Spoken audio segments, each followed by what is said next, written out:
What's up, you guys? Matt Jablonski here with The Point of Change. Today, celebrating 3 years meth-free. I'm so happy to be here, so happy to be spreading a good message.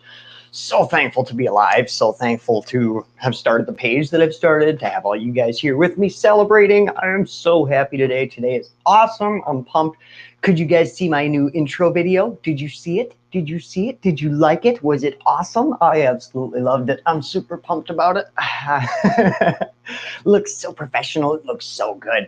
I'll show it again at the end of the video. If any of you just tuning in now didn't get to see the intro video that I got now, I will show it again at the end of the video. But thank you guys for being here. Congratulations to me on 3 years meth-free. I'm pretty excited about that. Rhonda, thank you so much. Danielle says she loved the intro video. Awesome. Me too. I'm super pumped about it. Let's see, what do we got? Brittany Pereira says, happy 3 years, Maddie Jablonski. Thank you so much. The intro was badass. She says, awesome, awesome, awesome. Sarah says, that's pretty fancy. Awesome. Good. I'm glad you guys liked it. I like it too. Brittany Bordeaux says, congrats on 3 years. Thank you, Brittany. Thank you for being here. Thank you guys all for joining me this morning. Today I figured we would talk a little bit about my recovery. What happened 3 years ago? Why am I where I am today? Let's talk about that, huh? So 3 years ago today, I was arrested. I didn't get to make the decision within myself like most of you have, that I just, didn't get to the point where I was like, I need help. I wish I had, but I didn't. Recovery was forced upon me. I went to jail for 97 days, which was actually a relatively short stint compared to what I could have sat. I should have sat 7 months. But because of the fact that I was such a piece of crap through my 20s, I had racked up 4 months worth of time sat. So when I got sentenced to my 7 months, I only had to sit 97 days. Why was I arrested? I was arrested under being a suspect from stealing a gun from a cabin. This gun I had not stolen. It belonged to my best friend, one of my best friends, not just like best friends. I'm talking, he literally has been one of my best friends since we were before kindergarten. And him and his family, their cabin got broken into and a gun was stolen. And I lived about a mile away. I was a horrible thief. I was a horrible meth addict. So him and his family thought it was me. And the evidence kind of pointed towards it was me. They later found out who did it. It was not me. It was a 15-year-old girl, which is rather disappointing because, for one, because a 15-year-old girl is causing crimes like that. And for two, the reason they thought it was me is because the footprints outside were my size. So that means I have the exact same size feet as a 15-year-old girl.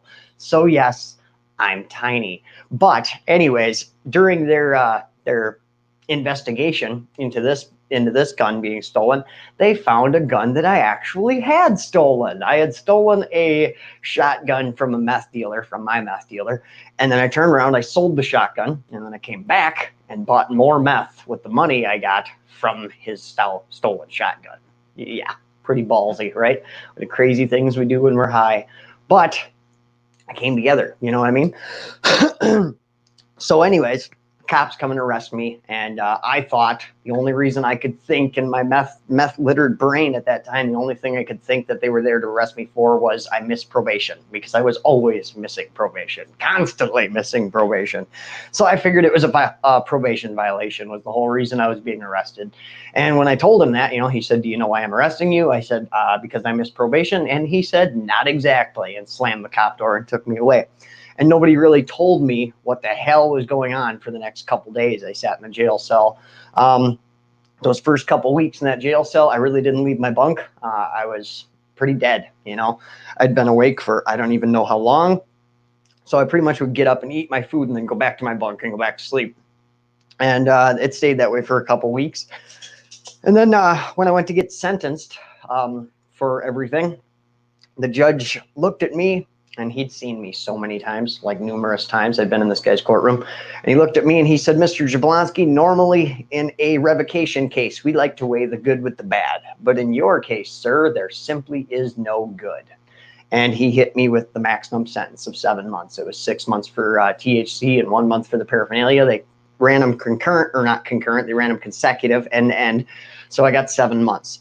But like I said, I had already fucked around so much. I had 4 months worth of time sat racked up. So I only ended up sitting 97 days. In that 97 days, though, guys, everything that needed to line up for me to see came to be. You know what I mean? Like my mom came to see me on a Sunday. Here's something for you. My dad would come to see me every single Sunday when I'd go to jail. No matter how many times I've been to jail, every time I went, every Sunday, like clockwork, my dad was there to visit me. And this one Sunday I get woken up and it's not my dad. It's my mom on the other side of that glass. My mom has never come to see me in jail. And here I am sitting in my orange jumpsuit, missing all of my teeth. I was at the end of my pitiful ropes, is for sure. And my mom came in and sat on the other side of that glass, and it was such small talk, you guys. Like, wow. Like it tears my heart out to think of how the small talk that took place. I mean, it was just, so when are you going to get out? You know, do you have a plan? You know, and it just was so soul crushing to see her crying on the other side of this glass, and to see that my addiction had gotten so bad that we didn't even know where to talk about it. We didn't even know where to start. She had no idea what to say to me. Like that really hit me in the heart, you know? And then what else happened while I was in there? So many things. You know, the realization of realizing that I had gotten so bad that my best friends thought I would steal their shotgun, or steal their gun, rather. It wasn't a shotgun. But that really hit me. And then my mom seeing me behind that jail, you know, seeing me through that glass really hit me in the heart hard. And then, of course, I had a girlfriend on the outside, and she was cheating on me while I was in there. Of course, that seems to happen. You don't lose your girl, you just lose your turn, right? Ugh, I hate that saying. But anyways, my girlfriend was cheating on me. Not only cheating on me, but went out of her way to get a new boyfriend in the same town that I was incarcerated in. Oh yeah. Came right to the same town. So right down the street while I was in jail, she was with another guy. Ugh. Anyways, she could only find the time to write me 2 letters in those 97 days. She found the time to write me 2 letters. She didn't have a job. She was a drug addict, running around doing absolutely nothing, but had no time to write me a letter. And this was the person who was my girlfriend. She was, you know, the person I loved, the person who was supposed to love me more than anybody else, you know, and she could only find the time to write me 2 letters. However, somebody who I had pushed away, my high school sweetheart, she'd always been there for me. This girl she still is amazing. She's still one of my best friends to this day. But she found the time to write me a letter every single week. And I mean, it's nothing romantic. I mean, she's married, she was pregnant, she was working 2 jobs at a time, all of that going on. And she could still find time to write me a letter every single week. Somebody who actually cared about me. And here in my actual life outside of the jail, I'd pushed her away. I'd pushed my family away. I'd pushed everybody away except for my girlfriend, who was now cheating on me, and my friends who came to my house while I was in jail and treated me as if I was dead. They took everything. Like, just went in my room and took my stuff like I was never going to get out or something. Like 97 days was the rest of my life. How many of you guys can agree with that? How many of you guys have had something like that happen? Go to jail for a day or two and get out and find out that your friends stole everything. So when I got out, all of this came to the front of my attention, right? And find out your girlfriend's cheating on you. She's got a new boyfriend in a different town, and all your friends stole all your stuff. You're now people who love you now think that you stole from them. I mean, all of these realizations came to be, and I was going to get high right then and there. I was going to go get high. This was May of 2017. But instead, I went to my phone and I got a hold of my friend Ryan, who most of you know saved my life. Instead of messaging the dope man and going to get high, like you would think that formula adds up to me getting high, right? That's just the way it looks. But it didn't. It added up to me calling Ryan, which every time I'd gotten out of jail during my drug addiction, I had a message from Ryan saying, dude, if you want to straighten your life out, if you want to try it out, you know, move down here. Me and Brianna love you. You can come down here. You can stay on our couch, get a job, get yourself back on your feet.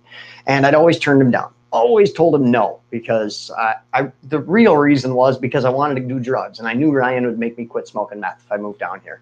So that was the real reason. But what I told him was, oh man, I just got a new job. You know, I want to see how that plays out. No, I want to be here for my girlfriend. No, I want to be here for my dad, which honestly, anybody could have taken care of my dad. He really should have been in hospice at that point anyways. I didn't have to be there for my dad. I wasn't even there when I was there. I was in my room with the door locked, which he hated, but I would be in my room with the door locked, smoking meth. Bad memories, guys. But I'm making good memories these days, and that's the beautiful thing about it. Let's not dig around in the dinosaur doo-doo anymore. Let's talk about recovery. Let's talk about what happened then, right? So I moved down here. I moved to Whitewater, and within a day, I went to put in some applications, and I walk into Generac, and they're hiring on the spot. They're doing interviews on the spot that day when I came in. So I filled out an application right there, got an interview on the spot, and started working the next day. So it was like God was setting things up for me. He really was. He was just setting things up for me to walk through this life. And but I still didn't even believe in him at that time. I still was atheist at that time. I still thought God was a stupid idea. I called him the spaghetti monster. I said, if you're going to thank God, you might as well thank the spaghetti monster while you're thanking fairy tale creatures, But now, about a year into my recovery, that all changed. I was very robotic in my first year of recovery, guys. I didn't want to help people. I started to have an outflowing, like I wanted to help. I wanted to give back somewhat, but I didn't want to help people. So I started volunteering in an animal shelter at the Jefferson County Humane Society. I came in and cleaned the dog kennels and walked the dogs and stuff during the mornings and on the weekends. And there's a shout out for you guys. If you guys are looking for something to do with your downtime, go volunteer. I'm telling you, volunteer work is so fulfilling and so awesome. So that really helped me stay straight. It helped me get away from that downtime, because that idle time really could have been a killer for me. So that kept me moving. I went and volunteered at the animal shelter for quite a while, and then about a year into my recovery, I was still very stagnant, guys. And I'll tell you the hardcore truth of this is that I didn't hit my rock bottom until I was in recovery. Crazy, right? I was in recovery for a little over a year. Everything was going it was going good, but it wasn't going great. I had a job. I was still working a regular job. I was still living on my best friend's couch for that whole year plus in recovery. I was living on my best friend's couch. And then in April of 2018, one of my brothers called me, and he said, Matt, you got to get up. You got to make some time and come up here and see Dad. And I said, yeah, I'll be up in a couple weeks. I got a 3-day weekend coming, and I'm coming to see Dad anyways, so that'll be awesome. And he said, Matt, he doesn't have 2 weeks. He said he's in the hospital. His COPD has taken him down, and he can hardly breathe. He can hardly walk. He can hardly talk. And you need to make time to come see him, because he doesn't have long left. So right then, all of the things that I've been learning in recovery kicked in, and I realized I'm clean and sober. I need to be there for my family. That's the one thing that this is for, right? Is to bring us closer to our families. So I need to be there. So without a license, I drove without a license. I know, illegal, but hey, what can I do? My dad was dying. So I got in my car and I drove back home that weekend. And while I was there visiting my dad, I had a decent visit with him. My first day when I got there, before I came down, I'll tell you this, before I came down, we had a plan to bring Dad home for the day, to bring him home and spend some time in his house with his boys and make him dinner and all that. And before I came down, Dad fell into a little bit of a depression again and told everybody he didn't want to go home, that he wasn't going to go home unless he could stay there. And he just got very depressed, and wanted to stay there and die in his bed. And then when I showed up, he brightened his moods, his spirits rose, and he said, I heard somebody say something about going home. And my brother Troy said, yeah, Dad, if that's something you still want to do, we can. And I'll never forget him saying, yeah, I'd like that. I wish I could go there to stay, but I just can't seem to do anything.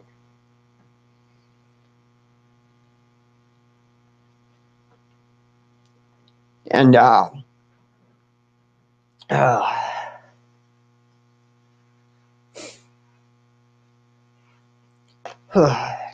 was hard. The whole thing was hard. But we spent our day with my dad. It was a very somber tone to everything, the next day we decided to bring him home. We were going to bring him home, and nothing worked out. We couldn't get a hospice van to come pick him up. So we had to do a family gathering at the center where he was. We weren't able to get him home, and I still regret that. I still wish it had worked out to get him home somehow. But we decided that if we tried to move him without having somebody there with a van that could get a wheelchair in it, like if we tried to move him on our own, we were going to kill him. So we couldn't do that. So we stayed there, and we had a family gathering there the next day. But he couldn't talk anymore the next day when I got there. So I'm really glad that I got to be there the day before and talk to him a little bit first. Because he couldn't talk anymore the next day when we got there. And it was a very sad time there at the hospital with him. I mean, it was, his brothers and sisters were there. Everybody was there. We came to see him. It was a really good family time, but it was so somber. And then the next morning I had to leave to come back down here to Whitewater to be to work. I work second shift. I have since I've been in recovery. And I had to leave the next morning around 10 a.m. or I wasn't going to make it back in time to go to work. But I woke up really early. I woke up at like 7 in the morning, and I had this overcoming feeling of my dad's still alive. Like he's still there right now. He's still breathing. I got to leave today, and he might not be there anymore. So I need to go talk to him. I got to go see my dad one more time, you know? So I went to see him, and he was totally, I mean, he was barely breathing when I got there. His chest was just real lightly sinking, and he wasn't talking. He wasn't acknowledging people when they came in the room anymore. The doctors told me that he probably couldn't hear me, that they didn't think he had long to live at all. So my older brothers were in there when I got there talking to him. So I let them have their time with him. And then we all went in there. All of us came into his room together, and we were all standing around, and I was holding on by a thread. I was falling apart down at the end of his bed, you know. And my sister-in-law looked at me, and she said, "Matt, would you like a moment alone with your dad?" And I said, yeah, I would, you know. So everybody left, and I took my moment, and I sat down by my dad's bed, and I held his hand, and I said, "Hey, Dad, I don't know if you can hear me. They said you can't hear me, but it's Matthew. I'm here." I said, "Dad," I told him how sorry I was. I don't know if I can recite word for word what I said, but I told him how sorry I was for everything. I told him that I was over a year clean. And I told him, I said, "Dad, I got this." I said, "If you need to go, man, you can go. I got this." You know, and in that moment, I know in my heart that if I hadn't told him that, my dad could have held on in that bed for a long time, guys. He could have stayed there and pushed and held on in that suffering state. But when I told him that I would be okay if he needed to go, that it was okay, that I got this, Dad, I'm a year clean. I got this now. You can go if you need to, man. Right in that moment, he squeezed my hand, he let out his last breath, and he was gone. Simple as that. It was that easy. I came out of the room, and I couldn't even talk. All I did was wave my arm like this to wave everybody in the room because he was gone. And it was in that moment that I realized that I needed to start helping other people. I needed to start helping other people. I needed to have other people's families have the same peace. You know, the fact that I was able to tell my dad that I'm okay, Dad, you can go if you need to, and he let go that simple, like that easy. I want other people's families to have that same feeling. I want them to know that their kids are going to be okay, that their kids are in recovery, and that everything's okay if they need to leave, you know? That's what I started here with the point of change. But that wasn't the end of everything I had to go through, unfortunately, to wake up. I left my dad. We had my dad's funeral that Friday. My dad was always a very timely man. He always did things in a very certain order. And so he passed away on a Monday, and it was very much like my dad to pass away on a Monday, so that we had a full work week to get things done before we had to go back to work the next week, you know. So we had his funeral on a Friday, And then I had to leave to come back down here because I took my FMLA from my job. So I was off for that week and I had to leave and I had to get back down here to go to work. On my way home, I was pulled over for a cracked windshield and I didn't have a license and I'm on probation. So guess where you go? You go to jail, you know? So right after my dad's funeral, I'm going to jail. And I knew, oh God, I was so tore up because I was going to have to mourn in a jail cell. I never wanted to be in jail again. Here I am. I'm in recovery. You're not supposed to go to jail anymore in recovery, you know? But here I am going back to jail. Just lost my dad. When they impounded my car, I knew I wasn't going to be able to afford to get it back. So I lost my dad. I lost my freedom. I lost my car. I go to jail for 2 weeks waiting on transport because the day after I got there, I was supposed to be down here for a court case. So I missed court because I was in jail, which looks terrible on paper. So they let me sit there for 2 weeks waiting on transport. The whole time I'm thinking I'm going to get down here and I'm going to get a signature bond and I'm going to be out and, you know, I'll just have to take care of a signature bond again. And I get down here and I go to see the jail. I go to see the judge and he doesn't put me on a signature bond. She puts me on $1,000 cash bond. So what the only thing I had left at that point was around $1,000 in my bank account. And now I have to spend that to get myself out of jail. So now over a year in recovery, and this is where I hit my rock bottom because my dad's gone, my car is gone, my money's all gone, everything. Like I was back to square one again, you know. But I think that was exactly what needed to happen. That was exactly what needed to happen because when I went to jail, when I was on my way back from my dad's funeral, I wasn't in a good state of mind. I was depressed. I was anxious. I was tore up. You know, I'm not saying I wasn't planning on doing anything. I wasn't planning on relapsing. I wasn't planning on killing myself. But who knows if those things would have happened or not. And I don't have to worry about if those things would have happened or not because God took it into his hands and put me in jail. You know, sometimes jail is God's way of protecting you from yourself. So I sat in that jail cell for 2 weeks and didn't have the option to kill myself. I didn't have the option to relapse. And instead, when I went to jail, they put me in a cell that they called the Holy Roller cell. They put me in a cell with a bunch of guys who were reading the Bible all the time. Or I shouldn't say a bunch of guys. There was a group of guys in the cell I was in that had a Bible study every night. And there was a man in there named Shane who really, really taught me a lot about myself. He really showed me a lot about myself. He's the one who taught me that I had this ability to reach people. He's the one who told me about this. I guess I kind of knew I had it myself, but he's the one who really built me up and showed it to me and showed me that no matter who came in that jail cell, no matter if they were 30 years old, covered in tattoos and had been doing drugs since they were 5, or if they were just fresh out of high school and just here for a marijuana charge, it didn't matter. I was able to go over and say, hey man, how's it going? And talk to them like they were my brother. And Shane pointed that out to me, and Shane started reading the Bible with me and started introducing me to the idea of Jesus. You know, I mean, I had been half religious when I was younger. I'd gone to church a little bit with my high school sweetheart, and I'd learned a little bit about the Bible, but I never believed any of it. I never took any of it to heart.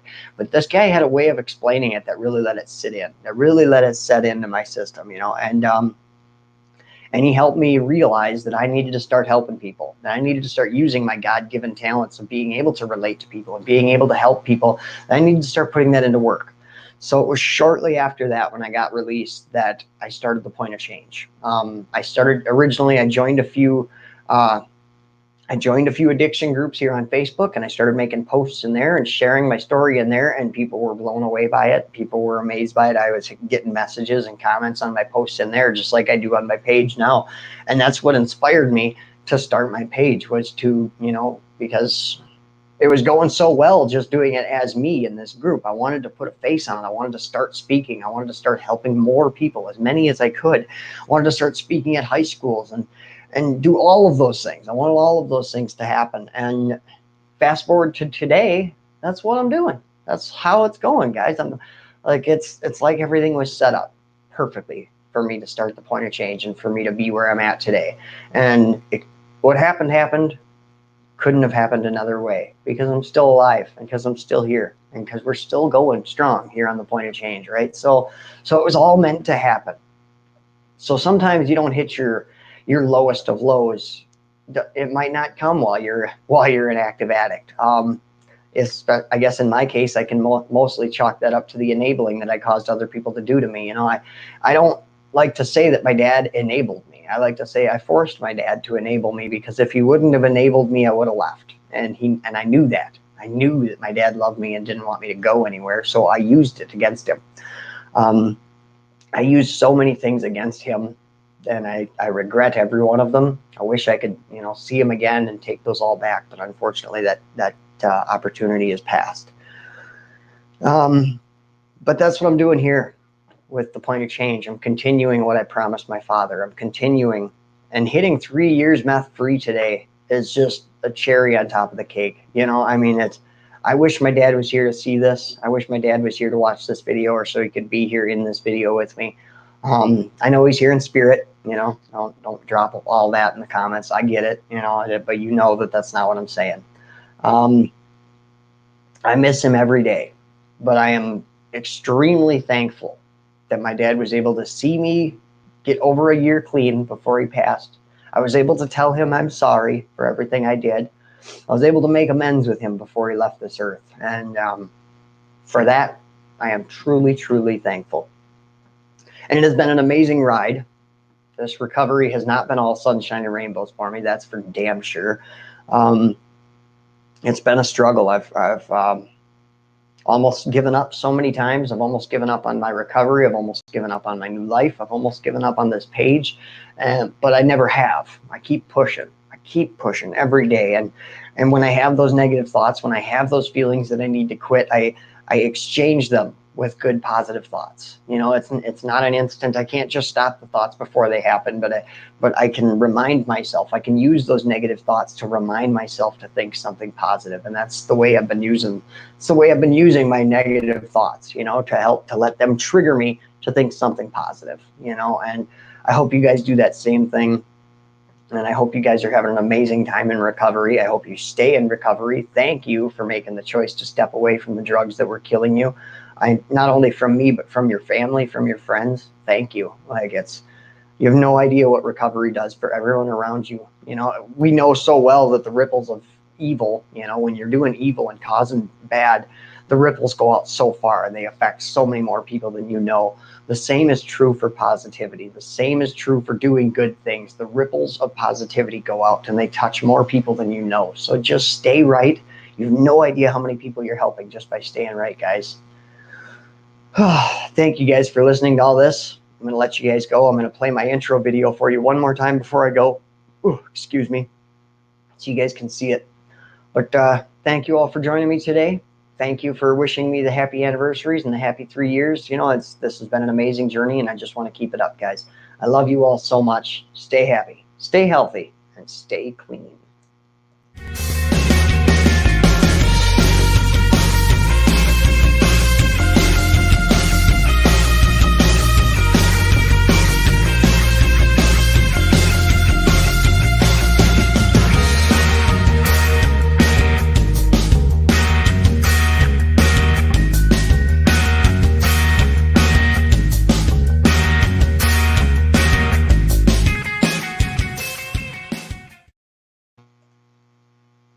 Later, guys.